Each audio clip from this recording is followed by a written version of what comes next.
Let's get it. We got the story from the Washington Examiner. Senate Democrat, quote, more fearful than ever of U.S. troop deployment to Iran after briefing. And, I'm going to say it outright. I don't actually think he's fearful at all. I think he got a briefing, and inside they're all going like, woo, and they started jumping up on the table and clicking their heels and doing a tap dance. And then they're like, stop, calm down. Poker face. I'm just so worried about boots on the ground. Let me play the video for you and stop goofing off. Here you go. I just want to say I am more fearful than ever after this briefing that we may be putting boots on the ground and that troops from the United States may be necessary to accomplish objectives that the administration seems to have. But I also am no more clear on what the priorities are going to be of the administration going forward, whether it is destroying the nuclear capacity of Iran or simply the missiles or regime change or stopping terrorist activities. And I think the administration owes it to the American people to have briefings not just for members of Congress but for the American public. Nothing here should have been classified. So I'm going to go ahead and say, yeah, I think there's probably going to be boots on the ground. We have this from Times of Israel. This is actually an older story. It's from a few days ago. IDF mobilizes 100,000 reservists amid war with Iran. So we have all of these indicators. And I think to the point made by Senator Blumenthal, they're getting these briefings. And I believe what you're getting is they would never and they could never come out and just say, we hereby declare war on Iran and we're sending in the troops, because there would be revolt instantly. So what you need is some kind of casus belli, and then after that, some kind of justification for furtherance of that war. We have had a U.S. airbase struck. We have had a CIA facility struck. We have the Strait of Hormuz closed. All of these things are causing the water to boil. And at a certain point, you are going to have, in my opinion, I'm not saying for sure, but if this continues like this, you will then get, Hegseth or Trump or someone coming out being like, we lost so many American lives today. It's unfortunate. We may have no choice but to shut them down. They've refused to surrender. And that's when you start getting an escalation of boots on the ground. Now, again, with what we've seen in Ukraine, they don't play that game anymore where they're like, deploy the troops. They go, a coalition of volunteers have decided to go in. Many of them, of course, are U.S. veterans who are being paid circuitously through various means. But ultimately, the sources of the funding is the U.S. government, and the U.S. isn't involved. So I expect the possibility of special forces, limited U.S. military engagement with support from private military contractors, which are effectively U.S. forces. However, I believe the most likely outcome is going to be IDF moving in and shutting this down. And I think the attacks that we've seen and the closure of the Strait of Hormuz are going to be the principal causes, or I should say justifications. Yeah, I mean, without objection. My first reaction is on the declaration of war front. That's something that, according to Article 1, Congress does. And that is a speech act that invites all sorts of differences of legal rights. They can create a blockade that helps them control the economy. So, Article 2, the executive acting in a way that's addressing conflicts and hostilities is quite a different thing than a declaration of war. I think Trump has shown with Venezuela and with Iran previously that he's been pretty surgical and that he's willing to take isolated sort of discrete movements to address the issue. So I would argue that Venezuela was done as a surgical strike because of the war with Iran. That we knew Iran was going to close the Strait of Hormuz. And for those that don't know, I want to pull this up because I know there's a lot of people who, they tune in because they want to watch general news and get surface level stuff. And this can get particularly esoteric, as it were. Yeah. So let me grab the map here. And here's the Strait of Hormuz. Let me zoom out so you can see where it is. Here's Iran. Here's, Saudi Arabia. Then you've got, Israel right here. So the Persian Gulf is here. You've got the Mediterranean. Okay, so European countries, Russia, Turkey, etc., transport goods through the Suez Canal and the Red Sea, for which they've been threatened substantially by Houthi rebels in Yemen, right here. They've actually been bombing cargo vessels, and that's been disastrous. You also have here the Strait of Hormuz. Now, this is about, I believe it's a 3-mile wide stretch of water where 20% of global gas, oil and natural gas flows through.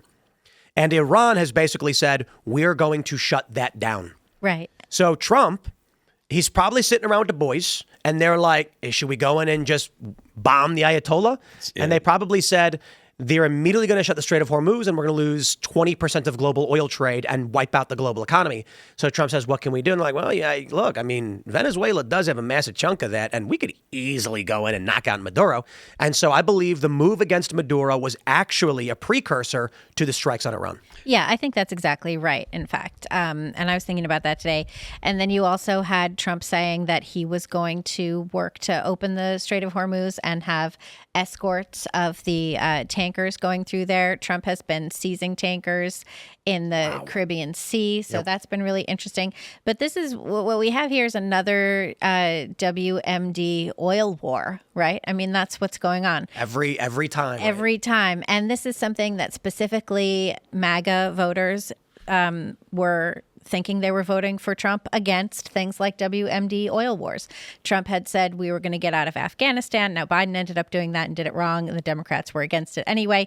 But we have this situation, and I think also what you have is I think that Trump's inability to prevent the war in Ukraine, to get that stopped, has been really rankling. And so he's going after as well Russian allies, right? Like Venezuela, Iran, these are Russian allies. You'll notice China and Russia have not been coming in. Yep. To Iran's aid. And this is a situation where Trump is going to go after all of the oil. Now, I do think, just my last point, I do think that if it goes beyond the, 2 weeks to stop the spread, I mean, 2 weeks to stop the Iran. 4 to 5 weeks that have been promised, I think that's going to be a concern because this was a promise made now, 4 to 5 weeks, right? I think this might be, that's all that MAGA has the stomach for. Real quick. I just must stress the sheer absurdity. That is, the neocons who hated Donald Trump and fought against him are screaming and cheering, and the populist right is losing it pissed off. Mm-hmm. Yeah. So just for accuracy, the strait is actually 21 miles at its 20 miles, my bad. Narrowest point. And I have a bit of a different perspective than Libby. I do think that this is actually, the Venezuela and the Iran op is actually more about China than it is about Russia. I think that it's about trying to limit China's ability to get oil. China takes 80% of the oil from Iran. Iran's exports go basically directly from Iran to China because of sanctions and stuff like that. And China doesn't mind going around the sanctions. China is our greatest geopolitical rival right now. Russia's not really, they show that they're a paper tiger. They can't even beat little Russia. So sure, but Trump wants that stopped. He campaigned on stopping it within 24 hours and it's been over a year. He may want that stopped, but I don't think that this actually has as much effect on Russia as it does have on China. And then as for a long term, the administration made a bad move by even putting any kind of time frame when they were starting out and they were saying, look, this is open-ended. This is going to be longer than just a strike. This is something that it might take a while. That was probably the best messaging that they had at the time. By talking about boots on the ground or talking about an end to it or whatever, then they put a time limit in people's heads. They just recently started launching B-52s, which means they've taken out the vast majority of the threats because you put first B-2s you put in B-2s, the stealth bomber, when there's serious threats. B-1s go in when the threats have kind of knocked down a little bit. Then B-52s can fly at 55,000 feet, but those are easily taken out by air defense. So essentially, the air defenses in Iran are gone now. So Iran is notorious for being mountainous with heavy anti-air defense, and the U.S. relies on air superiority. So this has been one of the principal issues with the U.S. moving in on Iran for the whole time. So taking out those anti-air surface-to-air missiles was the key to getting this job done. I just want to say, I am, of course, as a millennial, skeptical on these regime change wars, for which this absolutely is. I'm going to piss off a lot of people when I say this, but I just love the masculinity of it. Let me explain. The reporting is that the Trump admin went to sit down, figuratively, they had a meeting with the Iranian government, who stated, we have enough fissile material for 11 bombs. That's where we're starting the negotiation. And Trump's response was, then I'm going to kill you. And again, I'm not suggesting I support the strikes or the invasion of Iran. I'm not a staunch anti-Trump. I don't believe, I would call it intervention skeptic, general anti-intervention. And I think the issue is the potential for instability knocking out a big player like Iran and the blowback we could get. That being said, there is just something satisfied in finally having a world leader who's going to, like Obama saying, we're going to give you as much money as you want. We want to buy you into the system. Just this is not the way you solve problems with ideological psychopaths. I am not suggesting that it means we should be bombing them. It's just, there's just something visceral about Trump's response to the world stage. Now I'll give him a little pushback. I wish he had that same decisiveness domestically, which he does not seem to show, especially with the riots and the protests and the Democratic Party. Sometimes, not always, but there, I said it is what it is. Well, hopefully this doesn't result in massive regional instability. Tim, you're not talking about JDAMs on protesters, are you? No, I'm talking about Trump coming out and saying, shut your mouth. I'm talking about Trump going to Democrats and when the Democrat says, well, Trump, the people have a right to protest. And in Minnesota, and Trump goes, shut up, as in close your mouth and stop talking. I wish he would do that. I wish he would do that. Really? Don't you think that would just backfire? Or do you, I would shut their mouth. They would all just whine more. I'm using that as a gag for the most part to say Trump has not been decisive on issues of these riots and the unrest as much as I would like him to be. Yeah, because I would have liked to see what more that. would you want him to do? I would have liked to have seen. Oh man, because I think he has been decisive. 2022. I don't think so. I think Homan. Yeah, I think they've generally cracked down. Tom Homan said when he went to Minnesota that I'm paraphrasing. Of course, we had problems. I wouldn't be here if that wasn't the case. And I think the actual issue is Trump doesn't prioritize that. Let's be completely real. I think that when all this Minnesota stuff is going on, this is the real plan. Trump is working on probably. How much money do you think it costs to launch this operation? I mean, $1 trillion, some insane amount of money. And so someone goes to him and says, Mr. President, there's a bunch of angry leftists throwing snowballs and getting into fights. He's like, I don't care, deal with it. And so my principal issue is we get this super masculine, I can throw some shade at Trump. He said we knocked out their nuclear program in the 12-day war. Well, obviously the war was not 12 days. It is now ongoing. From that point on, history will look at it as one conflict. Right now, the strikes are about $1.5 billion total for $1.5 billion since the start. Yeah, that's a lot less than I thought. A lot less than the Somalis have taken. A lot less than That's $1 trillion. Yeah. Well, anyway, my point is, Trump's heavy priority has been an international engagement. And I feel like he defers a lot of the domestic stuff to his administration, his staff. And we have seen the far left basically getting away with murder, literally.